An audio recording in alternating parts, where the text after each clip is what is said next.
besaran yang dikatakan Roland tadi.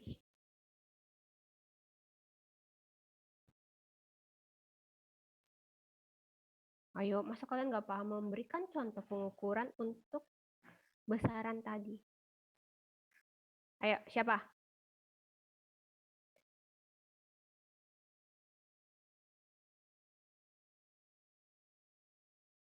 Ayo, contoh dalam melakukan pengukuran.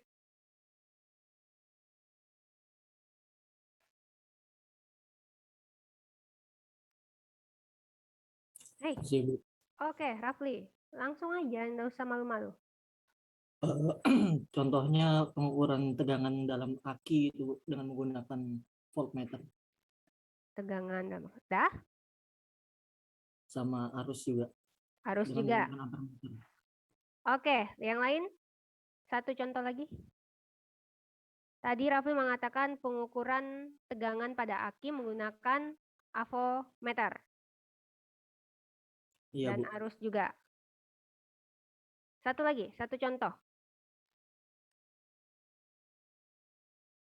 Satu contoh, halo. Pengukuran besaran listrik ini salah satu materi fundamental yang akan kalian jalani ke depannya. Satu contoh lagi, silakan.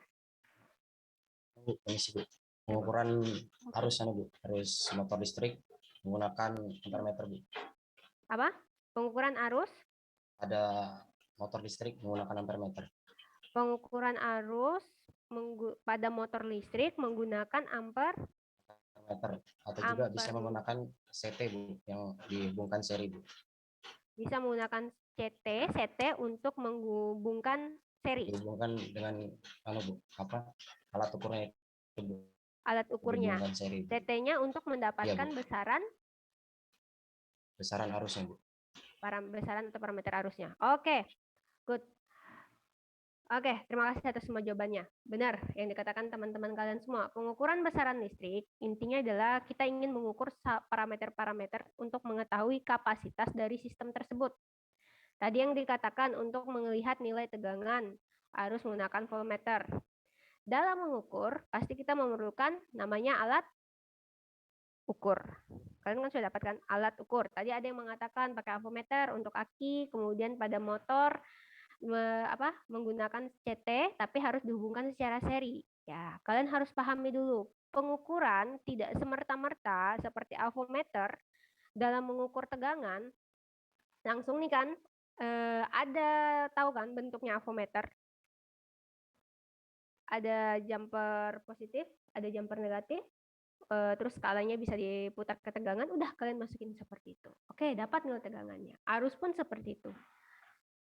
Tapi perhatikan prinsip pengukurannya.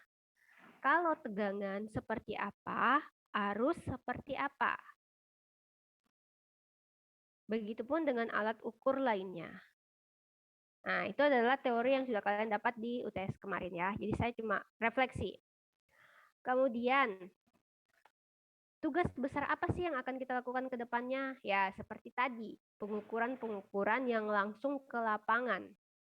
Tapi sebelum kita melakukan pengukuran-pengukuran nanti menggunakan alat ukur apa itu, saya ingin kalian pahami dulu materi yang akan kita lakukan pada saat pengujian di lapangan. Contohnya apa? Contohnya mengukur tahanan gedung, tahanan pembumian untuk gedung. Tahu alat ukur air tester? Oh, Bu. Apa itu air tester? Alat yang digunakan untuk mengukur tahanan pada tanah. Apa? Alat yang digunakan untuk mengukur nilai tahanan pada tanah. Alat untuk mengukur nilai tahanan pada pembumian atau pentanahan. Pada pembumian atau pentahanan. Oke, sebenarnya ini ada tugas kalian. Tugas kalian ini sebenarnya saya belum searching, cari jurnal atau paper yang berkaitan dengan pengukuran tahanan pembumian. entah itu tahanan isolasi ya. Pengukuran tahanan pembumian untuk penggunaan alat ukur air tester.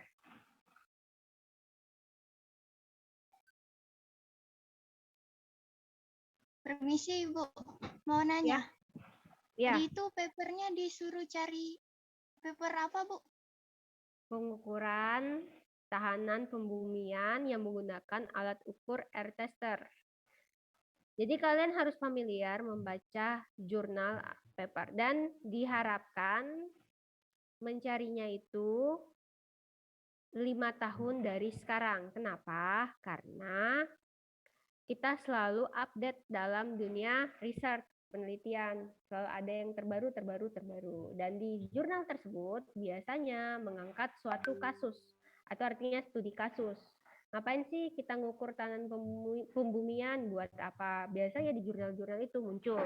Nah, walaupun kalian semester 3, cuma dari semester pertama sih, kalian harus familiar dengan membaca jurnal-jurnal penelitian yang berkaitan dengan dunia kita, elektrikal. Nah, salah satunya untuk pengukuran tahanan pembumian ini. Oke, saya tadi baru searching untuk untuk ini. Ini, nanti kalian searching aja. Biasanya beberapa jurnal media lain itu ada yang open access untuk di-download, ada juga yang tidak. Kalau kalian suka membaca dalam bahasa universal itu bahasa Inggris, silahkan cari papernya banyak.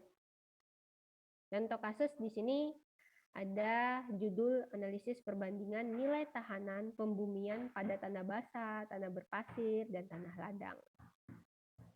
Saya juga belum baca ya. Kalian baca, saya ajarin kalian membacanya. Kalian bisa baca abstraknya dulu. Biasanya di abstrak itu adalah ringkasan singkat untuk studi kasus dari jurnal ini. Jadi di sini dia sudah menjelaskan pengenalannya, latar belakangnya, terus apa yang dia melakukan, dan data apa saja yang dia dapatkan dari penelitian ini. Di sini secara singkat. Nah, nanti akan masuk ke introduction-nya atau pendahuluan. Kenapa sih dia ingin melakukan penelitian ini? Nanti dia jelaskan di pendahuluan ini dengan berbagai studi literatur atau studi penelitian yang sebelumnya yang telah dilakukan peneliti sebelumnya. Kemudian masuk ke tinjauan pustaka. Tinjauan pustaka itu artinya seperti dasar teori dari inti-intinya judul-judul ini. Misalnya nilai tahanan. Nanti akan ada tinjauan pustaka tentang nilai tahanan. Nah, di sini dia membahas sistem pembumian. Sistem pembumian itu apa? Nah, nanti dia jelaskan di sini. Sistem pembumian adalah biasa disebut sebagai grounding, sistem pengaman. Artinya dia mengamankan peralatan-peralatan yang mempergunakan listrik sebagai sumber tenaga, bla bla bla. Nanti dibahas lagi di bawahnya jenis-jenis tahanan. Nah, tahanan jenis tanah di sini dia bahas. Nah, jenis-jenis sistem pembumian juga dia bahas dalam jurnalnya. Kemudian sudah. Biasanya ya, saya sampaikan, tinjauan pustaka ini berisi dasar teori yang diambil dari beberapa buku. Ya. Dimasukkan, ditulis dengan redaksi kata yang mereka pahami, si peneliti-peneliti ini. Kemudian masuk ke metodologi. Metodologi ini umumnya, ini sebenarnya kalian belajarnya di Metopel, cuma saya memperkenalkan secara singkat aja, agar kalian mudah membacanya. Karena tugas besar kalian itu outputnya adalah membuat jurnal yang harus disubmit di jurnal-jurnal yang ada di Indonesia intinya. Metodologi itu membahas dari sistem rancangannya. Jadi dia mau buat apa sih? Kemudian dia akan membahas apa yang diperlukan dalam melakukan penelitian ini. Biasanya terdiri dari tata cara pengujian atau tata cara perancangan. Itu nanti terdiri di metodologi sini. Nah, seperti ini, pemilihan tempat dan waktu, terserah. Mau dimasukkan dalam penulisan metodologi itu terserah kalian.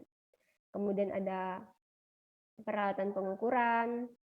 Ini dimasukkan semua. Nah, ini prosedur pengukuran tadi. Dia masukkan. Dan tidak lupa diagram alir proses pengukuran. Jadi dia bentuk, selain dia menjelaskan langkah-langkah pengukuran atau prosedur pengukuran, dia buat dalam bentuk diagram alir proses pengukuran tahanan pembumian. Nah, setelah itu, apa yang kita lakukan kalau sudah membaca metodologi? Intinya, kita mendapatkan hasil pengukuran. Hasil pengukuran biasanya masuk ke dalam pembahasan bab analisa dan pembahasan. Nanti dijelaskan sini. Kalau dia melakukan pengukuran tahanan untuk kondisi tanah seperti apa, tanah berpasir seperti apa, tanah ladang seperti apa. Jadi kalian bisa baca sendiri data-datanya bagaimana dan dianalisis. Jadi tidak semerta-merta kalian sudah mendapatkan nih kan pengukuran kondisi misalnya untuk tanah kering ini. Nah, kondisi kedalaman 0,25 meter. Oh, dia melakukan 3 kali percobaan. 3 kali percobaan dia mendapatkan nilai tahanan pembumian seperti ini, rata-ratanya ini. Ini harus dianalisis. Wah, kenapa misalnya kalian lihat kan nilai tahanan untuk pembumian pada kondisi tanah kering dengan tanah berpasir itu lebih besar nilai tahanannya dibandingkan yang kering. Nah, cari tahu apakah nilai tahanan yang lebih besar itu lebih bagus atau sebaliknya buruk nilai tahanan tersebut. Atau semakin kecil itu yang semakin bagus atau sebaliknya juga. Nah, itu dianalisis dari segi itu. Tidak semerta-merta langsung kalian dapat data, kalian tidak melakukan analisis dan pembahasan. Kalau dari sini kan bisa dilihat dari grafiknya ya. Dengan tanah basah, kering, dan pasir, kita bisa melihat karakteristik pentanahan. Yang mana yang bagus, yang mana yang buruk. Kalian harus baca dulu teorinya. Yang mana di mana yang dikatakan nilai tahanan besar itu apakah dikatakan bagus atau kecil itu yang buruk atau sebaliknya. Bentar.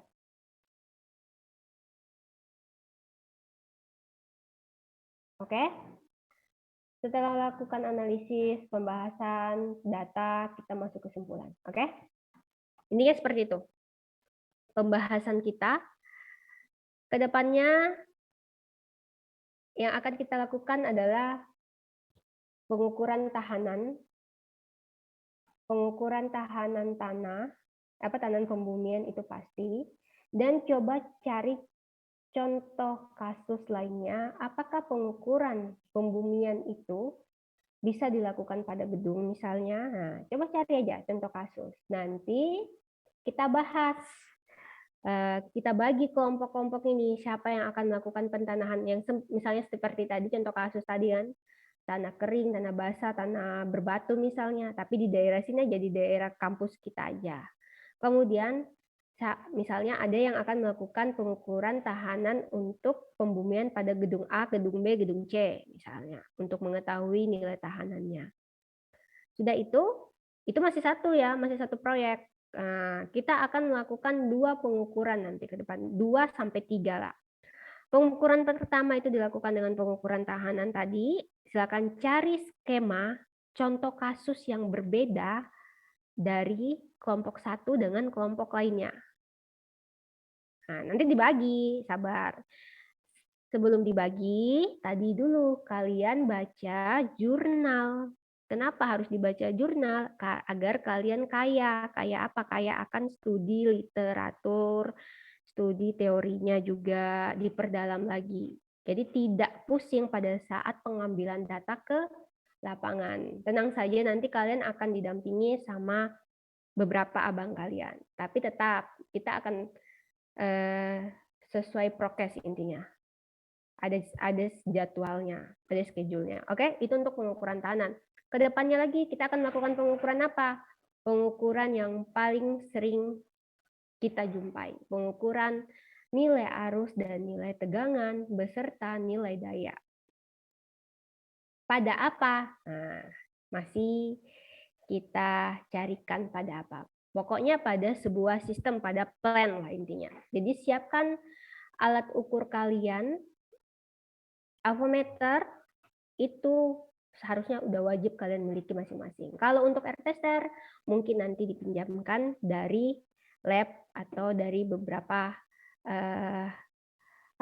dari beberapa sponsor lah. Karena saya tahu harga air tester itu tidak murah. Tapi kalau ada yang ingin membelinya ya silahkan. Bisa menggunakan alat ukur pribadi. Oke, itu tugas besar kalian. Artinya itu UAS-nya kalian ke depannya. Setelah kalian dapat data, kalian olah, kalian tulis, kalian buat dalam bentuk jurnal dan kalian publish, tapi tetap harus dipaparkan hasilnya di depan room. Oke, paham?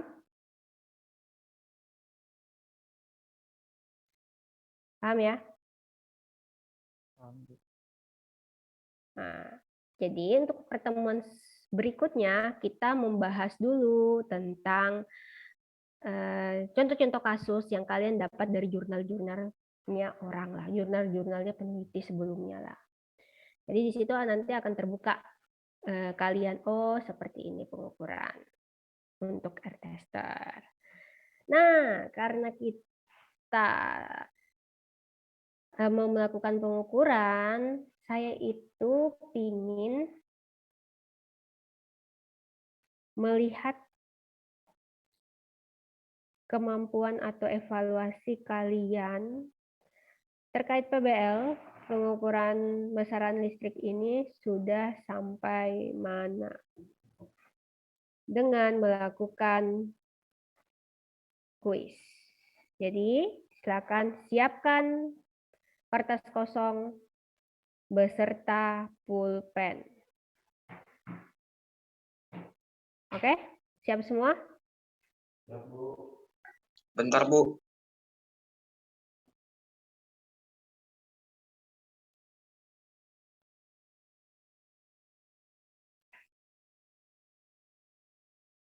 Sudah?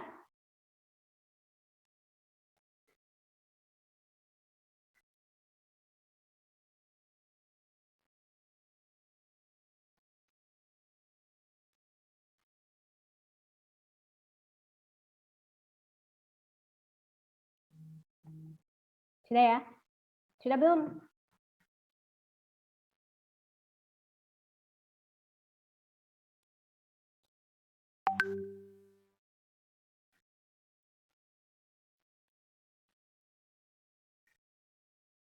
Sudah belum? Sudah, Bu. Oke, kita mulai. Silakan. Silakan di screenshot aja. Karena kuis ini cuma 15 menit. Kita mulai dari 14.00 ya, 13.59, jadi 15 menit dikumpulkan. Saya open room di Mouse, kalian kumpul via Mouse. Oke, sudah?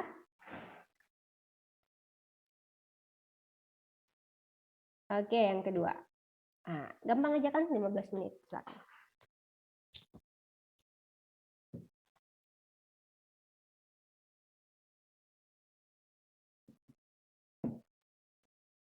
Nomor 2 nggak usah ya. Yang ini, yang slide ini nggak usah. Tadi 1, 2, 3, 4. Sudah di screenshot? Silakan dikerjakan.